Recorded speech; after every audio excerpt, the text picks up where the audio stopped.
Los invito a abrir su Biblia en Miqueas capítulo 5, versículo 5. Quisiera plantear una pregunta antes de leer este texto. En el tiempo de Ezequías, ¿cuál fue el arma secreta que Jehová levantó contra la amenaza de los asirios? Bueno, leamos Miqueas capítulo 5, versículo 5. Y este tiene que llegar a ser paz. En cuanto al asirio, cuando entre en nuestro país y cuando pise sobre nuestras torres de habitación, nosotros también tendremos que levantar contra él 7 pastores, sí, 8 adalides de la humanidad. ¿Fue el arma secreta aquel ángel que mató a 185,000 asirios en una noche? No. Este versículo indica que la profecía hablaba de 7 pastores u 8 adalides de la humanidad. Aquí, mediante Miqueas, Jehová predijo que se reuniría un ejército de hombres, compuesto por príncipes o líderes espirituales, con el fin de guiar al pueblo de Jehová durante un período crítico. En su tiempo, Ezequías demostró ser uno de los príncipes, uno de esos líderes, ancianos, pastores.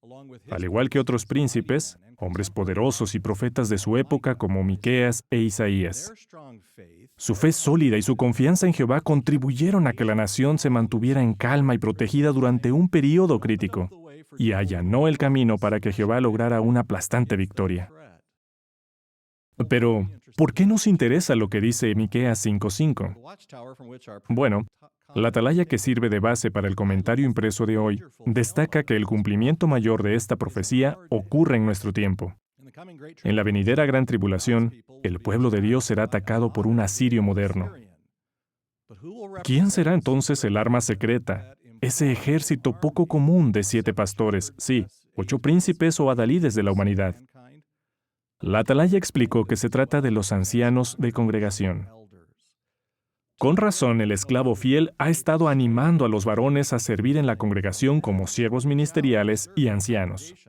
Además, el esclavo fiel ha trabajado duro en capacitar a estos hermanos para que su fe sea el arma que puedan usar para proteger al pueblo de Jehová durante tiempos de crisis en estos últimos días y, en especial, durante la venidera gran tribulación. Si eres uno de los varones jóvenes aquí en Betel, te invitamos a pensar seriamente en cómo le gustaría a Jehová usarte para ayudar a tus hermanos. Aprovecha toda oportunidad en Betel, en la congregación y en las escuelas teocráticas para aprender de los pastores, los príncipes que tenemos entre nosotros, los ancianos, que pueden ayudarnos a ser hombres de fe. Ahora sigamos hablando de Ezequías y veamos qué podemos aprender de su excelente ejemplo de fidelidad. Los hermanos que comentaron hoy hablaron sobre lo que podemos aprender de él, y mis comentarios se relacionan con lo que ya hemos escuchado. 2 lecciones. La primera. Nuestros antecedentes o circunstancias personales no son un obstáculo insalvable. Por favor, busquen Segundo de los Reyes, capítulo 16, y pensemos por un momento en los antecedentes de Ezequías. Como sabemos, Ezequías nació en una familia de la realeza. Eso suena atractivo, ¿verdad? Ser de la realeza. Sin embargo, su familia no era buena.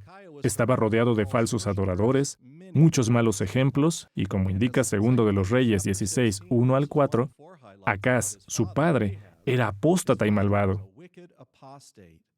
El versículo 3 indica que Acaz hizo pasar aún a su propio hijo por el fuego y practicó las cosas detestables de las naciones vecinas.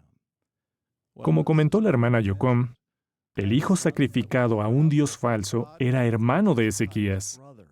Así que la pregunta es esta: ¿podría Ezequías superar aquellas circunstancias desfavorables, sus antecedentes familiares? Pues eso fue exactamente lo que hizo. Veamos el capítulo 18 de Segundo de los Reyes y observemos lo que destaca el versículo 3 sobre Ezequías en armonía con el texto de hoy. Segundo de los Reyes 18:3 dice: Y él, Ezequías, continuó haciendo lo que era recto a los ojos de Jehová, conforme a todo lo que había hecho David su antepasado. ¿Cuál es la lección?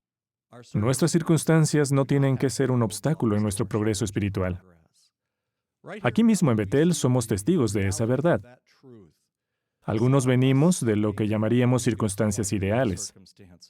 Tuvimos padres que amaban a Jehová, y que nos educaron en los caminos de Dios. Llegamos a amar a Jehová porque nuestro entorno familiar nos encaminó en esa dirección. No obstante, es posible que otros aquí, nuestros compañeros de trabajo, de habitación, o quienes se sientan a la mesa con nosotros, hayan crecido en circunstancias más parecidas a las de Ezequías, en un ambiente familiar difícil, donde no fuera fácil hacer la voluntad de Jehová. Pero, ¿qué aprendemos? Que gracias a la ayuda divina, hemos hecho a un lado nuestros antecedentes, cultura y circunstancias. Y que en su amor, Jehová nos ha atraído para que le sirvamos con fe y como a Él le gusta. Él toma en cuenta hasta a los niñitos que atraviesan circunstancias difíciles, como en el caso de Ezequías.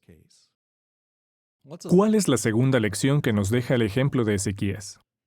Estudiar la palabra de Dios y meditar en ella deben ser hábitos de toda la vida.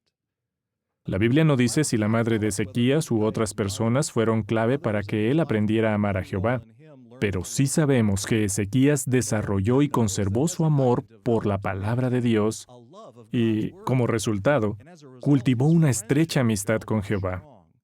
Observen lo que dice el versículo 6 de Segundo de los Reyes, capítulo 18.